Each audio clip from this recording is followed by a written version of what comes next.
What's up, YouTube? It is your boy JB, and I am here tonight, today, with the review for Love and Hip Hop New York Season 10, Episode number 12, I believe this is, you guys. If it's not, I'll have it corrected in the description bar below.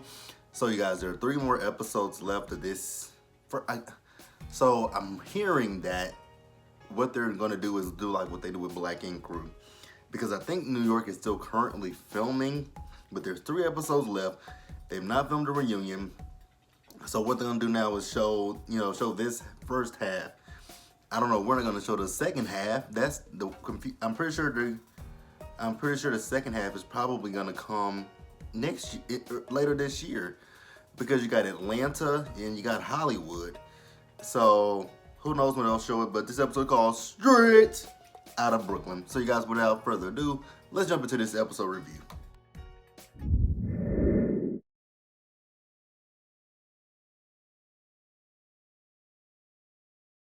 Alright, you guys, so let's start up with Remy, since she's the first one on my list. So we see Remy and her and Pap as they're leaving the courthouse. The case has been dismissed because with the lack of evidence. I forgot what other stuff it was. But the case against, Remy with Brittany Taylor, completely dismissed. So Remy is not going to jail for anything. Brittany Taylor looks stupid. She really does look stupid. But we ain't even going to mention her too much. We're just going to put that out there. Case dismissed. Let's move on. So then we see Remy. She's on State of the Culture with Joe. They're talking about the 20th anniversary of Big Pun's death.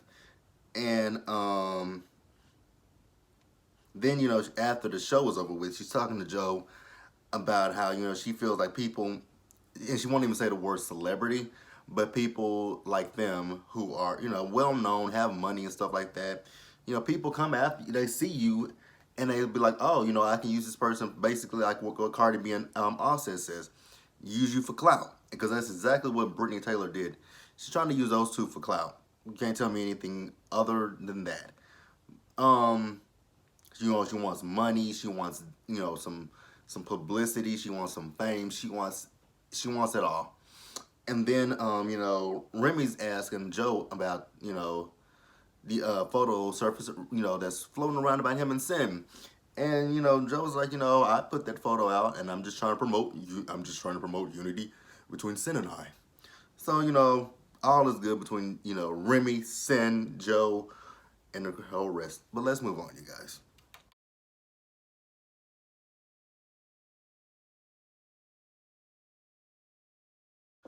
Alright, guys, I just want to go ahead and just knock the firecracker that is Jen out of the way. So we see Fresher, he's meeting up with that loon, Jen, and he's talking about this record he got with Olivia that nobody's heard. And he says it has good potential. Right. So then he's telling her that, also he misses her, he misses his family, he just wants to come back home. Did she look phased? Not really. But then he tells her, he's been working on that, this house that she wants. He went and got a down payment. He went and got a loan, and he put a down payment on the house, and that makes her happy. I'm like, oh, okay, that's all it takes. Then whatever. I mean, this Jen we talking about. This girl gonna flip out over the next broad, the next lady, the next woman.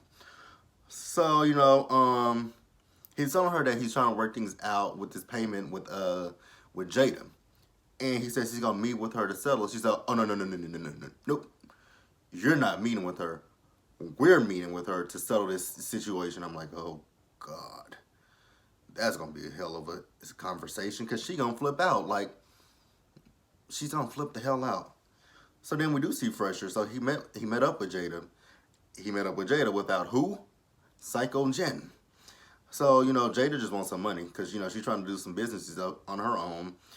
And, what he wants to do is he wants to give her $2.5 a month with paperwork. She's like, okay, cool, that works. She's like, so, but what if you're late? Like, what am I supposed to do? What's going to happen? He's like, what do you think is a good trade? She says, how about I do this? How about I put a $500 interest on it if you're late? He's like, cool, that works. So then, they agree to that. She says, so how are we going to communicate? He says, we can communicate through email. She says, okay, we can communicate through email. That's fine. But, however, if you don't respond to me, I'm gonna blow your phone up. I'm gonna call you from different numbers. He said, no, no, no, no, no. You don't have to do that. You don't have to do that. Yes, she does have to do that. You know, if I don't know why Jada went this route. I really, truly, 100. I mean, I know what he mean by papers, contract, but still, I would prefer the legal route. I really would. I would prefer it, especially as much money as Jada says he owes her. Man, you on the legal route. I'm not trusting this handwritten paper doc. I'm not trusting. Well, actually, you know what? Do the handwritten. Do that. Do that. Make sure you get it in writing, because if he screws you over, take him to court, and you got your paperwork saying, "Hey, we had a contract. He didn't honor his contract." So I guess Jada, I guess it was kind of smart, ish. So then we see Fresh and Jen. They moving into the house. Jen has all these big plans for the house, and I'm sitting here like, your man. Now come on, he just told you he had to take out a loan to get this house. What makes you think he got all the money to do the stuff that you want to do? But hey, let Jen have that. I'm gonna let her have it, and I'm gonna move on. So, he tells her, we might not be able to do that stuff that you want right now. She's like, and why is that? He's like, because I met up with Jada and I, made a deal with Jada to pay her. And she flipped out, like I said, like that. I'm like, your girl, she's gonna flip out. And she says, no, we ain't doing that. We're going to court. I'm like, oh, okay. Well, let's move on.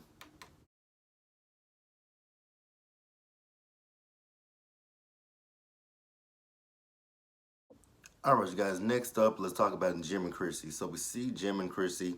They're doing a walkthrough of Nancy's house. I will say it's a nice looking house, and kudos to Chrissy for doing the interior design. It's really nice looking. So then while they're walking through the house, she tells him about that high tea with what's her name, Samaya, and he's like, high tea. You actually had weed in the tea? No, that's not what high tea is. That is not what high tea is. So then, she tells him about the situation between Yandy and Kimbella, and, how she really ain't got nothing to do with it.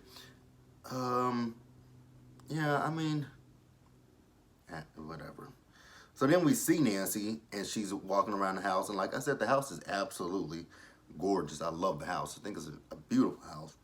She's thankful, to Jimmy for the house until she hears who decorated the house. Once she hears it was Chrissy, she's like, oh no, that's not, oh no, no, no, no, no, no. No, oh no. So now she wants to change everything and she is pissed off. Do I think she has a reason to be pissed off? Not really. Not really. I mean, shit, it's nice. I ain't gonna sit here first of all, I'm not gonna complain about something that I didn't pay for. It's a house that you didn't pay for. You didn't do nothing to this house, so I'm not gonna be upset. I'm like, cool, she decorated it. Tell her I said thank you. Because I'm not telling her, but you can tell her. Like I don't think that Nancy should have got as upset as she did, but she did get upset, and I just didn't agree with it. But let's move on, you guys. No, come on. Now you want to blink.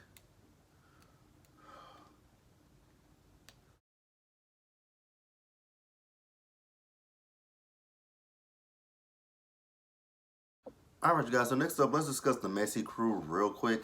So the Messy Crew, you guys know the Messy Crew consists of Sin, Yandy, and Jonathan. So they all met up and they were talking about the party with Chrissy and Kim, with Chrissy and Kim and Samaya and those two. And Jonathan was like, you know what, Yandy, you never told me what your affirmation was.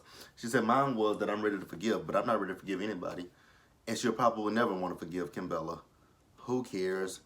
Not us. So then, they start talking to Sin. They're like, you know what, Sin? What's going on between you and Joe? Because the last time we saw y'all together, y'all was all chummy, hugged up and stuff like that. So what's the deal with y'all two? So, Sin is talking about that. They were like, she doesn't, with things with Joe right now, she's not quite sure where they are. But what she does know that, Tahiri Tahiri was a little bit spicy the last time she saw her, because after the was it the baby shower, she met up with Tahiri and Erica, and Tahiri kept talking about she's that ex. Do I think that Tahiri should have said that? Not necessarily. Do I think Sin should get offended by it? Not exactly. It ain't that deep. Because if Joe wanted Tahiri, I think Joe would go back to Tahiri. If Tahiri wanted Joe, they would find a way back to each other if they wanted each other. So Sin, I think you're safe, I think you're safe. Really, I think you're safe. But, yeah. This whole Sin and Tahiri thing has been exhausting, to say the least. But let's move on, you guys.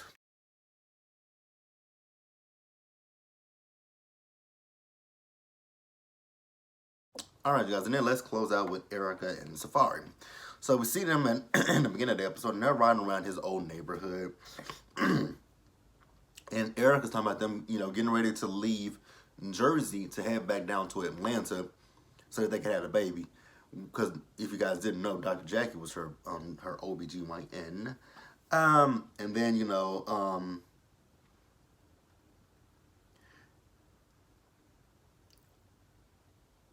oh, Safari does get, what Erica's saying, but, he wants to stick around. He wants to celebrate his music.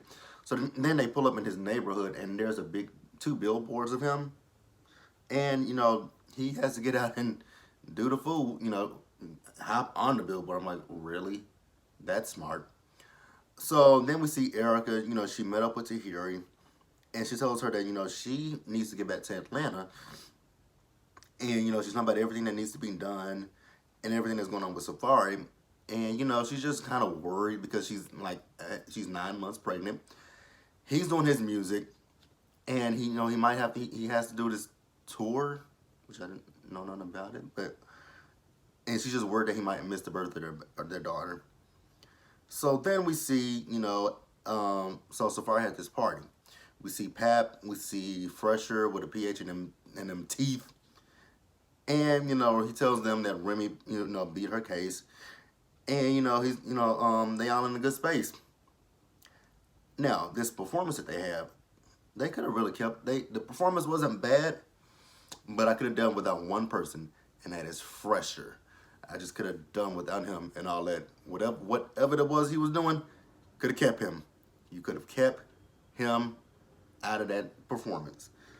So then we see after, it's over with, we see Eric and Safari, and they're talking about, them heading back to Atlanta and the balance between, him being a father and, his career.